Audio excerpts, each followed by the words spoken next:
Hello everyone, this is रविवन राज। स्वागत करता हूं आप सभी का नेक्स्ट ओवर के शानदार प्लेटफॉर्म पे। जी हां, मुझे पता है कि हाफ ईयरली का डर सता रहा है, पता है क्या क्या पढ़ना है, लेकिन उन चैप्टर्स की इंपॉर्टेंस क्या है, उन चैप्टर्स में से कैसे कैसे टाइप के क्वेश्चन पूछे जाते हैं, उन सब में बहुत ज्यादा कंफ्यूजन है। तो आज तुम्हारा भाई इसीलिए आया है कि तुम्हें सारे चैप्टर्स के इंपॉर्टेंट टॉपिक्स बताए जाए कि जिसमें से हर साल किसी भी स्कूल हो बेटा, दुनिया की नहीं लेकिन इस देश के किसी भी स्कूल हो, वहां से अगर सिलेबस मैच हो रहा है एनसीईआरटी के अकॉर्डिंग तो ये क्वेश्चंस आना तय होते हैं। ये मोस्ट आईएमपी टॉपिक्स है बेटा। तो सबसे पहले हम शुरुआत करते हैं यूनिट एंड मेजरमेंट। बहुत हल्का सा, छोटा सा, नन्हा सा, प्यारा सा चैप्टर है बेटा।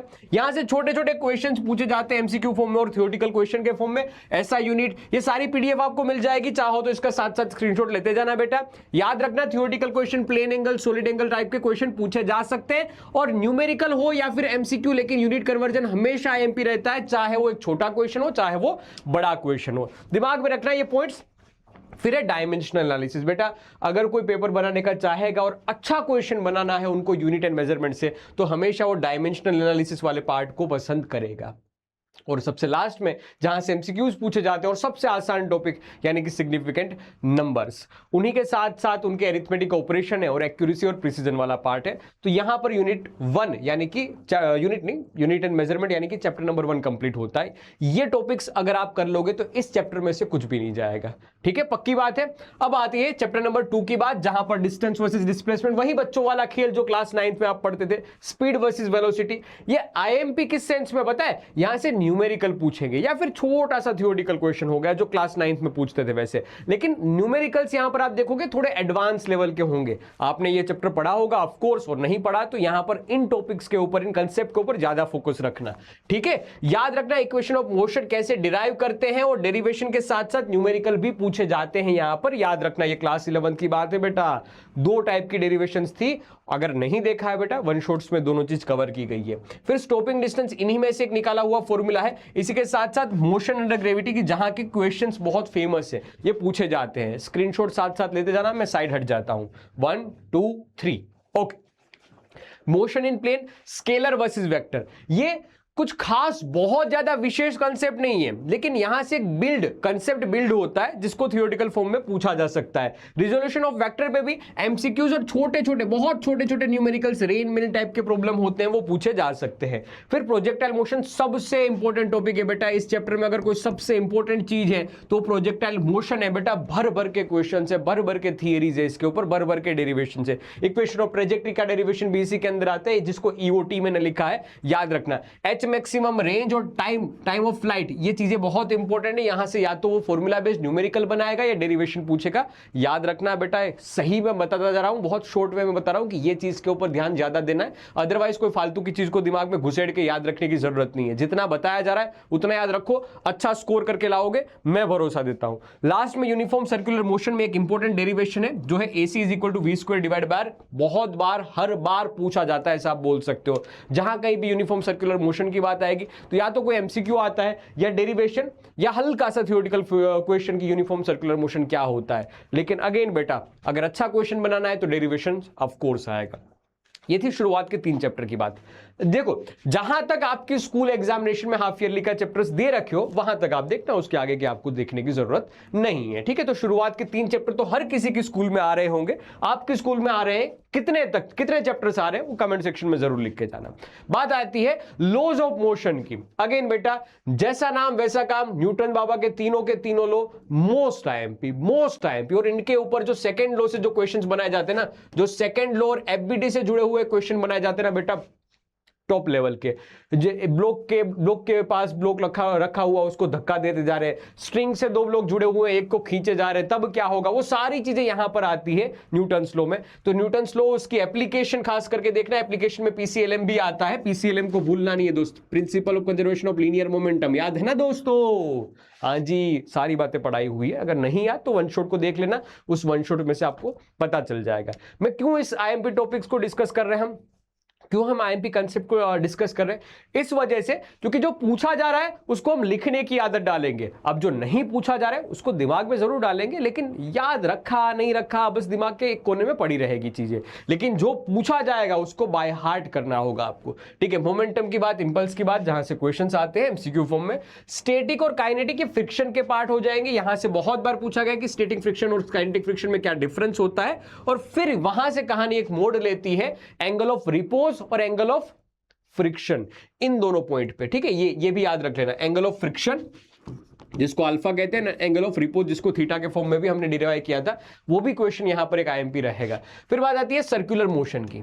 ये जो वहां पर सर्कुलर मोशन था ना, उसका सिर्फ काइनेमेटिक्स पार्ट था। यहां पर डायनेमिक्स पार्ट आता है कि यहां पर रोड कैसे बैंक होगा, बाइसिकल कैसे बैंक होगी, वैसे क्वेश्चन पूछे जाते हैं। तो याद रखना बेटा, कार ऑन बैंक रोड वाले डेरिवेशन और न्यूमेरिकल है ना टॉप लेवल के रहेंगे, ठीक है। यहां पर इसके डेरिवेशंस भी है, डायग्राम भी है, और साथ साथ न्यूमेरिकल बेस्ड क्वेश्चन भी आ सकता है। लास्ट में इक्विलिब्रियम ऑफ पार्टिकल, जो अगेन बेटा इसी का पार्ट होगा, न्यूटन सेकंड लॉ का फर्स्ट लॉ का ही पार्ट होगा, तो ये इसी के अंदर आएगा। तो ये पूरा था न्यूटन्स या फिर लॉज ऑफ मोशन आप बोल सकते हो, इनके आईएमपी टॉपिक्स, इनके आईएमपी कंसेप्ट की, ये आपको करके जाने ही जाने हैं, ठीक है बेटा। देखो मैं तुम्हें सलाह देता हूं कि अगर तुम्हारे एग्जामिनेशन में 6 चैप्टर आ रहे हैं, लेकिन तुमसे बन रहे हैं, तुम्हारे पास जितना समय उसमें तुम बस 4 चैप्टर अच्छे से कर पा रहे हो, तो तुम्हारे पास 2 रास्ते, क्या तो मैं पूरे के पूरे 6 कर लूं आधे अधूरे कच्चे पक्के, या फिर अच्छे से 4 चैप्टर कर लूं। तो मेरी सलाह ये रहेगी, अच्छे से 4 चैप्टर कर लीजिए।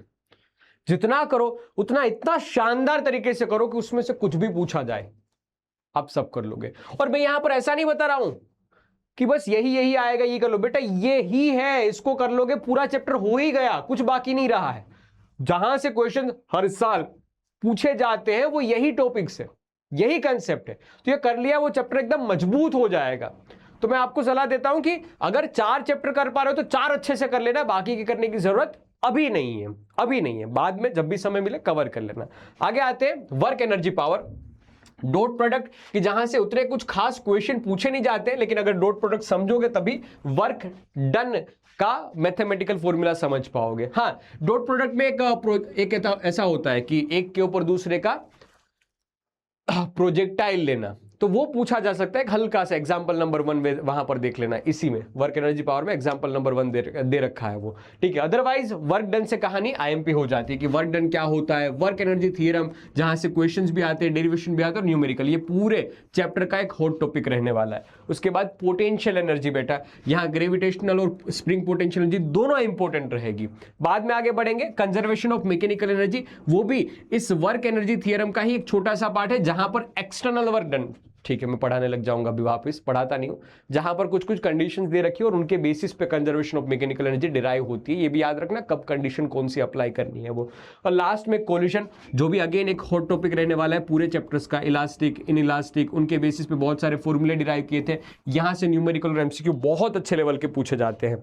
तो अगर आप स्क्रीनशॉट लेना चाहो तो ले लीजिए, एक इसका भी स्क्रीनशॉट ले लीजिए, 1 2 3 4, वरना ये सारी चीजें है ना, हम सोच रहे हैं कि इसको एक फॉर्मूला शीट में अच्छे से, मतलब जो भी इंपॉर्टेंट टॉपिक्स है उनके इंपॉर्टेंट कंसेप्ट हो गए, फॉर्मूलाज हो गया, ठीक है, वो सारी की सारी एक शीट अच्छे से बना के तुम्हें दी जाए, ताकि तुम अच्छे से एग्जामिनेशन में अच्छा स्कोर कर पाओ और अच्छे से रिवीजन भी कर पाओ। मैं सोच रहा हूं, उसको प्लान भी कर रहा हूं और उसके ऊपर काम भी कर रहा हूं, तो बहुत जल्द आपको ये चीज मिल जाएगी। अब कहाँ मिलेगी, तो वो नेक्स्ट टॉपर्स के ऐप पे ही आप जाओगे, वहां पर एक फ्री का सेक्शन अभी नहीं बना है लेकिन बन जाएगा बेटा, इन शॉर्ट बन जाएगा, जब मैं ये चीज बना लूंगा तब, तो वहां पर आपको ये सारी चीजें मिलने लगेगी, ठीक है। मैं सोच रहा हूं इसके ऊपर काम भी चालू ही है।